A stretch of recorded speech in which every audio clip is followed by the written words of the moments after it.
Let's take a look at how to create a Google form and how you might use one for a classroom. From your Google Drive account, you're going to click on that Create button and just pull down to Form.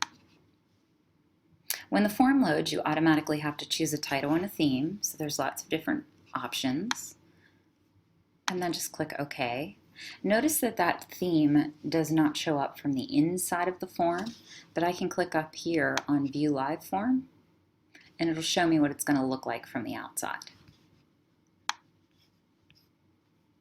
Now, what kinds of things might you use a Google form for in the classroom? Well, it's great for student quizzing because you can create a quiz that the students can then take from a computer, and you can get automatic feedback on that quiz that is entered into a spreadsheet, and you can just go down through the spreadsheet and see all the student answers. You can also share that spreadsheet live on your screen with the students and show them what kinds of responses are coming in, percentage of people who got a question right, that kind of thing.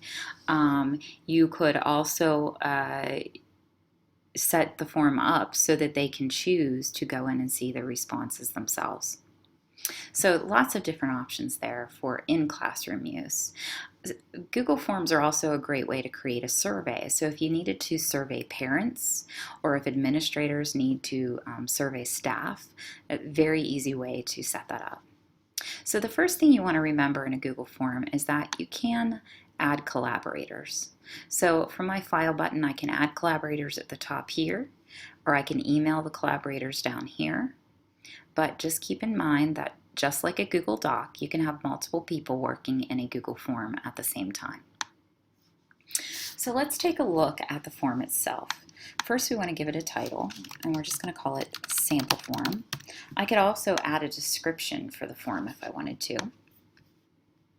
And then the first question is automatically popped up here. And I can use question type arrow to see the different types of choices I have here.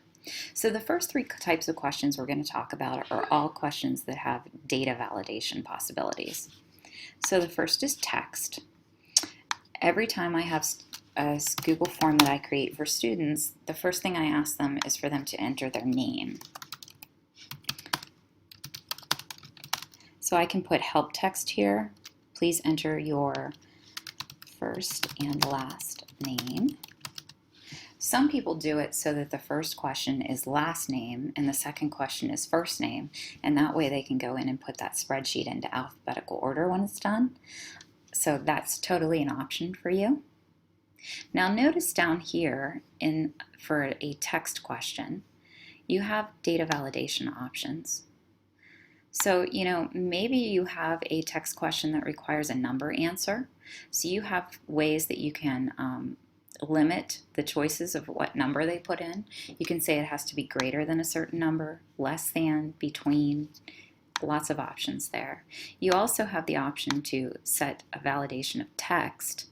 So you can say it contains a certain text or it does not contain. You can also set it to be an email address or a URL. And when you set that data validation, then it's not going to accept anything else.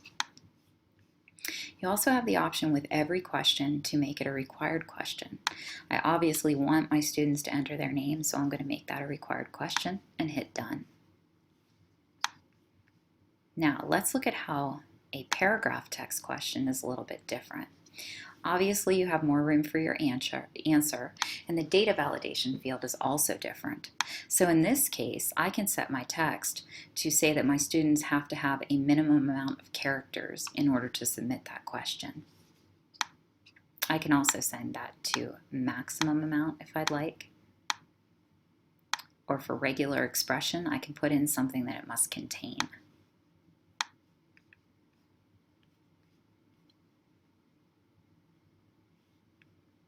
The third type of question that has data validation is a checkboxes question. Very similar to a multiple choice question, except that it allows you to pick more than one answer. So for my students, maybe I'm just finding out information about them, and I'm going to say, what are your favorite courses or favorite subjects? And then I can start plugging in my options down here. I can also up here in help text say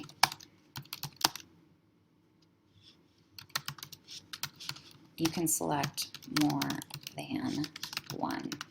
Now, in order to validate that so that they indeed can select more than one, I need to come down here to my data validation field, and I'm going to say that they can select at most, and maybe I'm going to have 6 subjects. So let's go through and plug our subjects in. We have math, science, social studies, English, art,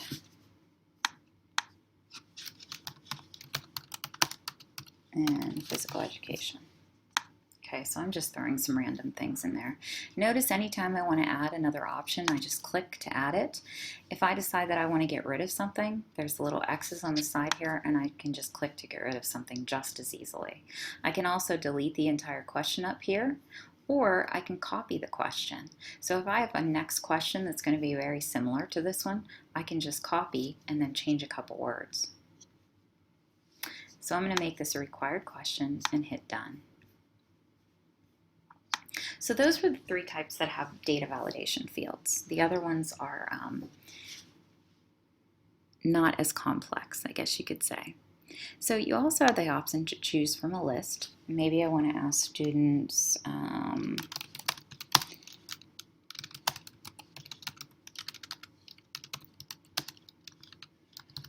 what is your favorite hobby?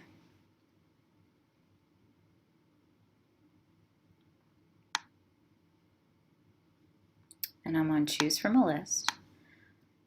So maybe I can say sports,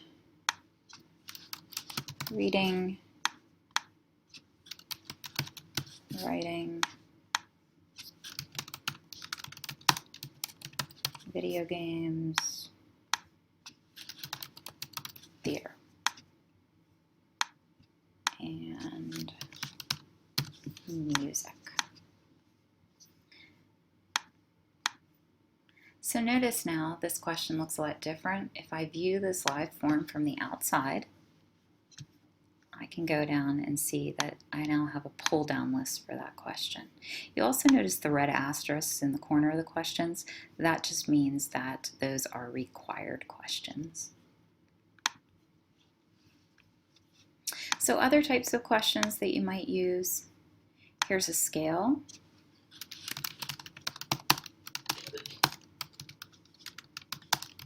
How much do you enjoy school? I could say number 1, not at all, or number 5, love it. When I hit done there, students can just check on the scale the degree to which they like school. Now, grid questions are a little more complex. You have to think through the grid a little bit before you create it, okay? So say I want to ask a question such as, what days of the week do you have after school activities? Now, in a grid, the rows going across only allow you to select one choice. Okay, so I want to set my grid up with that in mind. Therefore, I want to put days I have activities as a column, and then I want to have my days of the week as rows. So I can just plug in initials instead of spelling out the word here. And very quickly, I can create a grid, and this is what it's going to look like. So if I view that from the outside, I can obviously go down through and check more than one answer.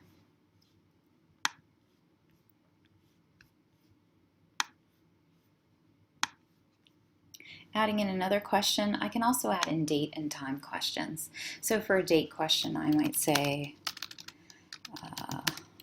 when were you born? I can include a year here. I can also include a time if I'd like to. For a time question, I might ask, when do you arrive at school? Now notice that time questions can also be set to ask for duration of time. So I ask them a question like, how much time do you spend an evening on homework? They could easily do duration for that type of question. Now, here's my favorite types of questions. I like to sometimes enter an image. So say we're studying the Civil War, and I can go down here to search, and I can search for an image related to the Civil War. After I find the image I want to work with,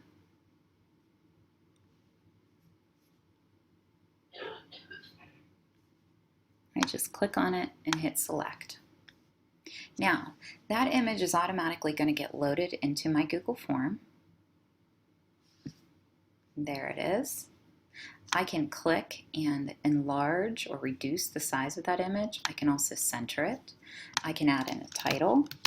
So I'm going to call it Civil War Soldiers. And then I can hit done. Then after that image, I can put in paragraph text and say, write a paragraph describing the image above.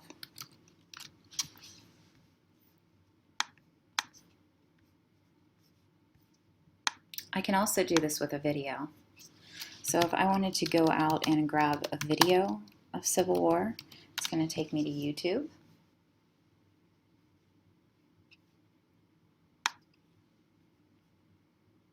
Notice it'll let me preview the video right here. That's the one I want. I'm going to call it Civil War Video. And then afterwards, I'm going to create a question that says, write a paragraph describing the life of a Civil War soldier. So they can do that after watching the video. Now notice I probably want this to be paragraph text instead of text. And I'm going to click done there. Oh, and I forgot to require that as a question. Notice I can very easily go back in and change that. Okay, so now I have a whole quiz. I can view that live form. This is what it would look like for a student who is taking this quiz. Now what I need to do is I need to tell the system where to send those answers to. So I need to come up here and choose a response destination. Notice how it automatically titles it for me. I want my titles to match, so I'm going to change it here to sample form responses, and I'm going to hit create. So now I have a spreadsheet that is available to me at any time after the students start taking the quiz that I can just come up here and click on View Responses, and my spreadsheet has all my questions going across. Okay, so notice why I would have them put their name first, because I can tell here then who that student is. There are also ways that I will show you later on that you can actually create a parameter within the form that it will grade the quiz for you, which is pretty nifty. So the last thing you want to do with your quiz is you want to make sure that you know how to send it out to students. So you click File, and then you send a form. You can embed the form, or you can share a link if you'd like to. So if I hit embed, it gives me an embeddable code that I can add to my web page if I have one, or I can just use the students' Google account names and send it directly to them. So however you would like to share the form. Thank you.